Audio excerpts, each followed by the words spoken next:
آپ حضرات سنجیدگی کا مظاہرہ کریں اور جس طریقے سے اب تک جو ہے آپ بغور سماعت کر رہے ہیں، ابھی حضرات اکابر، اساتذہ نظام اور معزز مہمانان کرام کے تاثرات باقی ہیں۔ آپ حضرات بغور سماعت کرتے رہیں، انشاءاللہ اس سے آپ کا دنیا کا فائدہ بھی ہوگا اور اخروی فائدہ بھی انشاءاللہ حاصل ہوگا۔ اب اس سلسلے کو آگے بڑھاتے ہوئے جامعۃ العلوم کی تعلیمی رپورٹ پیش کرنے کے لیے جامعۃ العلوم کے استاذ مکرم مفتی محمد غفران صاحب قاسمی دامت برکاتہم سے درخواست کرتا ہوں کہ موضوع تعلیمی رپورٹ پیش فرمائیں۔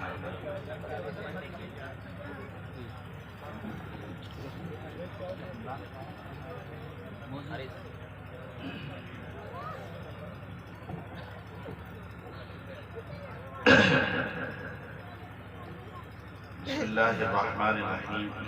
تعلیمی رپورٹ جامعۃ العلوم دیوبند زیر اہتمام کل ہند تنظیم مفتیان بموقع اجلاس تفویض اسناد منعقدہ 5 شعبان المعظم 1444 مطابق 26 فروری 2023۔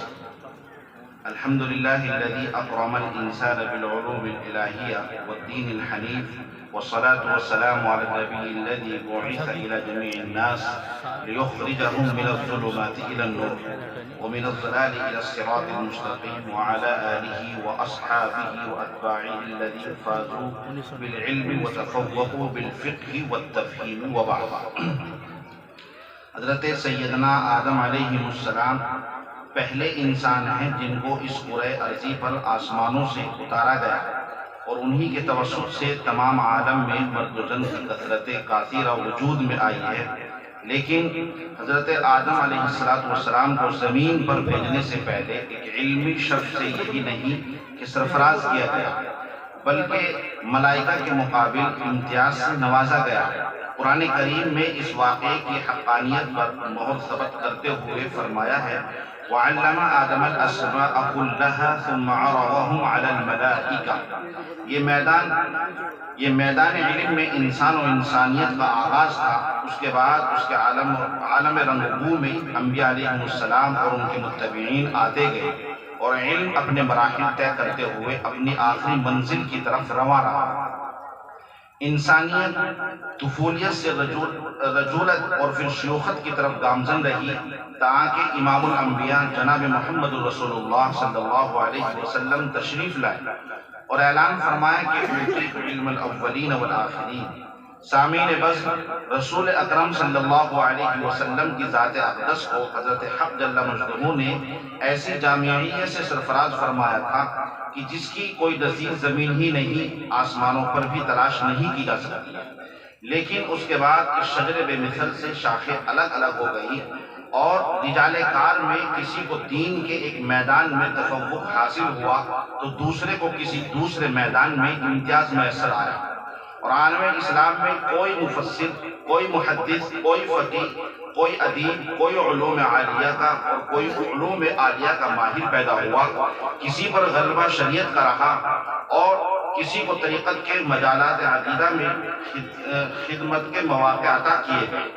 دین قیم کی خدمات میں لاکھوں کروڑوں سے زائد علماء حقہ کی خدمات جلیلہ سنہرے قلم سے لکھی گئی۔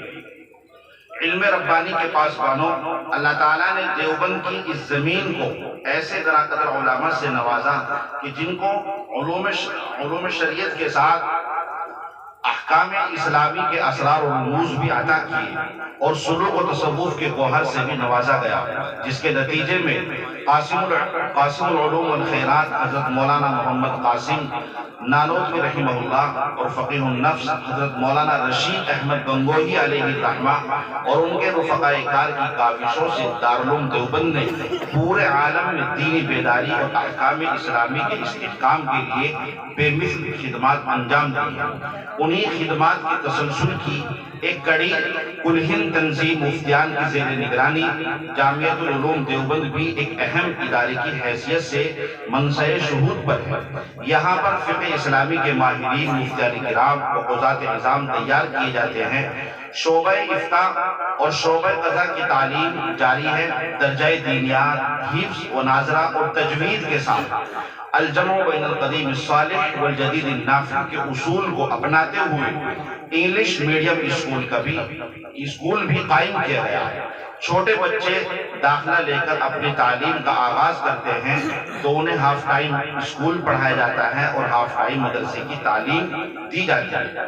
بچہ جب مکمل مولوی ہو تو وہ انگلش میڈیم اسکول سے 12ویں کلاس مکمل کر چکا ہو۔ الحمدللہ 5ویں کلاس تک کے لیے داخلے جاری ہیں۔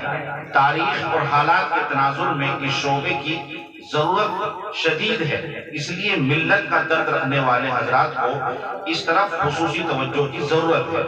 اس حقیقت کو واضح کرتے ہوئے بارگاہ الہی میں سر و سجود یہ رپورٹ بھی آپ حضرات کے خدمت میں پیش ہے کہ اس سال کے آغاز میں بھی سینکڑوں طلبہ نے جامعہ کی طرف رجوع کیا اور امتحان کی بنیاد پر ان کا داخلہ منظور کیا گیا۔